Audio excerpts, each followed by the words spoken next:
This is Wretched Radio with Todd Friel. On the other hand, this is Wretched Radio. Do we submit to the authority of science?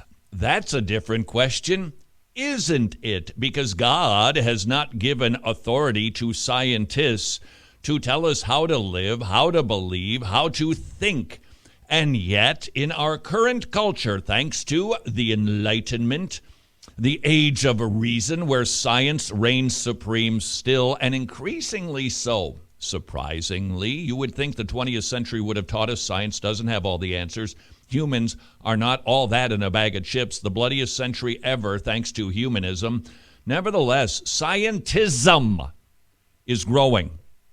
The idea, a religion almost, that if somebody has a pedigree, somebody has the credentials that involve the word chemistry, biology, any sort of medical nomenclature, well, we've got to listen to them.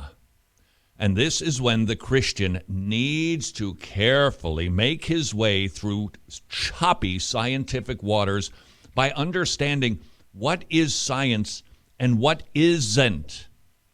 Is it science when a new medication is discovered? Absolutely. Is it science when new technology is created? Love it. But is it science when we go back in time to speculate about how we got here? No, it is not. Here's where it gets tricky. Do they use some science in trying to figure it out? Sure. They try to use scientific methods of dating. They try to use some sort of scientific methods, DNA testing, but they are just putting together theories piecemeal because they were not there, and they cannot recreate what happened. All right, in my stack of stuff in here, I just pulled these up. Most of the time, I don't even bring these to you because it's like another one and another. The language of speculation. I know I've got several articles in here that are talking, but can't find it. Got several articles in here that are talking about, we think that we now possibly know that maybe this is what happened during that period, possibly, we think. All speculative. That is not science. Now, scientists are making the speculations. That doesn't make it science. Any more than my speculations about this coffee mug make this about being a radio talk show guy. I'm a guy making an observation about a mug. What truck did this mug drive on to get here? I have no idea. I'd be speculating. Unless, of course, I was there or I had actual eyewitness records telling me what truck it was put on. Scientists don't have that. There are no accounts that tell people exactly how it happened except one, and that is the Bible, which gives us an eyewitness account because God was there, because he made it, and he inspired men to write down exactly what happened. And so when I hear the word science, I need to stop and ask, just because you're a scientist, that doesn't make it science. Furthermore, when it comes to other issues, not going back, but living today, I want to be careful that I have a healthy respect for science, the concept, because it is a God-given means by which we think his thoughts after him to try to figure out how he runs the place so that we can steward it, manage it better, promote more human flourishing. Cool, I want to be respectful of that idea, but that doesn't mean I need to bow to every ideology that comes out of scientific quarters. Case in point, please note, I know we're conservative, and that means, typically as a rule, we should be global warming bashers on a regular basis. We're not. We just do it on occasion. But that's not the point of this. This is a reminder that there is a difference between actual science and scientism. This unwavering fidelity, faithfulness to these people who wear a lab coat. They said it, I've got to obey it. I've got to believe it. No, you don't. And this involves every realm. Can a scientist figure out how to come up with an immunization for, say, COVID? You bet. Can they tell you what COVID is going to do tomorrow in Tibet? Is that science? We've got to be asking the question. Or is it speculation? Because science can only go so far, and so it is with global warming. Headline: award-winning environmentalist apologizes for 3 decades of scaring people. His name is Michael Schellenberger. He's a progressive. Time labeled him Heroes of the Environment. His book, Breakthrough, heralded as potentially the best thing to happen to environmentalism since Rachel Carson's Silent Spring. And now he's saying, I'm really sorry. His book, Apocalypse Never, was widely praised for an eye-opening, fact-based approach to climate science and engaging and well-researched. And he's taking it all back. On behalf of the environmentalists everywhere, he writes, I would like to formally apologize for the climate scare we created over the last 30 years. Climate change is happening. It's just not the end of the world. It's not even our most serious environmental problem. Now, I'm not going to believe his assessment of that either, because I'm not going to listen to a man tell me what's the most environmentally dangerous thing. The loss of lions, sea slugs in Tibet. Apparently Tibet's got a lot of activity going on right now. But the point is, who ranks these things? Scientists? Be careful. Just because they say it doesn't mean that we have to swallow it and believe it. That is the point of this, not to just bash climate change, but to remind us science has its limits.